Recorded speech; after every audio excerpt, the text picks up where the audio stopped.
बुंदेली में कुछ, तो बुंदेली में सुनाना अथवा हिंदी में सुनाना ये तो एक बहाना है।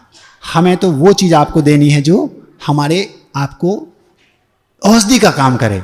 तो वो चीज़ हमने उनको दी जो वो लेटे थे, करा रहे थे, ताज़ा रसोई बना के। क्या थी? बुंदेली में आपके सामने रखते हैं। कर्मों के तीव्र उदय में पुरुषार्थ काम नहीं करे। कर्मों के तीव्र उदय में पुरुषार्थ काम नहीं करे। इनकी लीला बड़ी विचित्र है, जे कौन से नहीं डरे। कौन? कर्म। अब जब चतुर्थ स्थानी का उदय हो, तीव्र कर्म का उदय हो, तब आप कितनी पुरुषार्थ करो, कोई काम नहीं करेगा।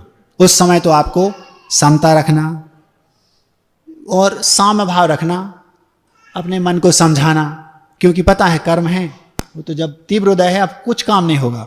तो कर्मों के तीव्र उदय में पुरुषार्थ काम नहीं करे। इनकी लीला बड़ी विचित्र है, जे कोनों से नहीं डरे। इनके लपेड़े में अच्छे अच्छों के पुचक गए गाल। ऐसे घबराओ ने समता राखो, का कर सकत खुशाल। एक संग में महाराज हैं, उनका ये तकिया कलाम था। वो हर बात पे बोलते थे ये हो गया, अब का कर सकत खुशाल। महाराज जी भैया ऐसा ऐसा हो गया, अरे बिहार हो गया, अब का कर सकत खुशाल। तो हमने कहा, उनका एक तकिया कलाम था का कर सकत खुशाल। तो उस पे उस तकिया कलाम को, उस कविता का मूल पंक्ति बनाई, शीर्षक बनाया का कर सकत खुशाल। तो कर्मों के तीव्र उदय में पुरुषार्थ काम नहीं करे।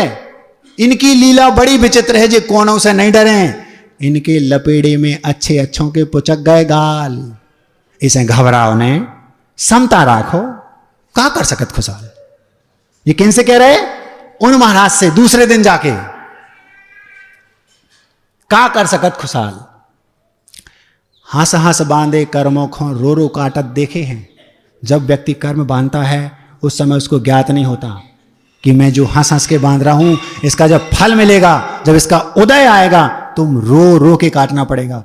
अंजना ने जब कर्म बांधा था ना, तो हंस हंस के जो बांधा था, और 21 वर्ष तक पति ने स्पर्श भी नहीं किया, उस कर्म का फल था।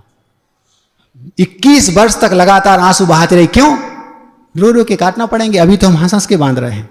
हंस हंस बांधे कर्मों को रो रो काटत देखे हैं, और जे पाई पाई को हिसाब राखत लेन देन में बड़े चोखे हैं। हंस हंस बांधे कर्मों को रो रो काटत देखे हैं, जे पाई पाई को हिसाब राखत लेन देन में बड़े चोखे हैं। हर खाते को नक्की करत भूल चूक को नैया सवाल। इसे लाओ है सो देने तो पर है, का कर सकत खुशाल। अपने कर्मों को फल अपना ही खो मिलत है। अपने कर्मों को फल अपना ही खो मिलत है, और दूसरे के कर्म हमें फलत, या तो बात ही गलत है। आप कर्म करेंगे, कर्मों का फल किसको मिलेगा? आपको। और दूसरे ने कर्म किया, उसका फल आपको मिलेगा, तो व्यवस्था गड़बड़ा जाएगी। ऐसा होता ही नहीं। अपने कर्मों को फल, हाँ इतना अवश्य है, हमने आज कर्म किया, बांधा, उसका फल मिलेगा हमें।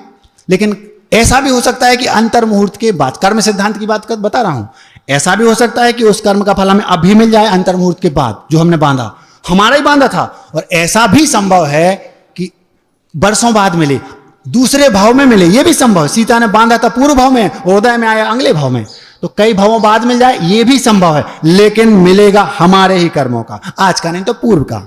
तो अपने कर्मों को फल अपना ही को मिलत है, और दूसरे के कर्म हमें फलत, जा तो बात ही गलत है। हां इतना जरूर कि कछु तो फलत तुरता ही, और कछु को लगा साल। ऐसे जो अपने ही कर्म फल रहे, का कर सकत खुशाल। किन से कहा? उन महाराज से। सब सुनते जा रहे, वो कह रहे वाह बहुत अच्छा, सही समता आती जा रही उनको। देखो महाराज उन्हीं से कह रहे, आकुल व्याकुल नहीं होना। संकलेश कर हो, नए कर्म बंद हैं, फिर रो हो। जैसे कर्म का उदय आया और हमने आ ऊ और संकलेश कर रहे, समता नहीं रख रहे, तो पुनः कर्म का बंद होगा उन संकलेश परिणामों से। तो जो पुनः कर्म का बंद हुआ तो फिर वो उदय में आएंगे। तो संकलेश नहीं करना, समता रखना, शांति से सहो। संकलेश कर हो, महाराज से कह रहा हूं, संकलेश कर हो, नए कर्म बंद हैं, फिर रो हो, और एक बार बंध गए फिर बे नहीं समझत कि तुम को हो।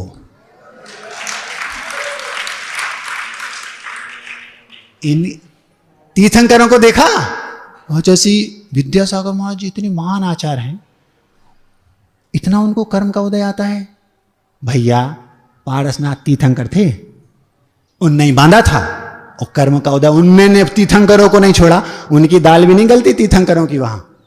तो संकलेश कर हो, नए कर्म बंद हैं, फिर रो हो, और एक बार बंध गए फिर बे नहीं समझत कि तुम को हो।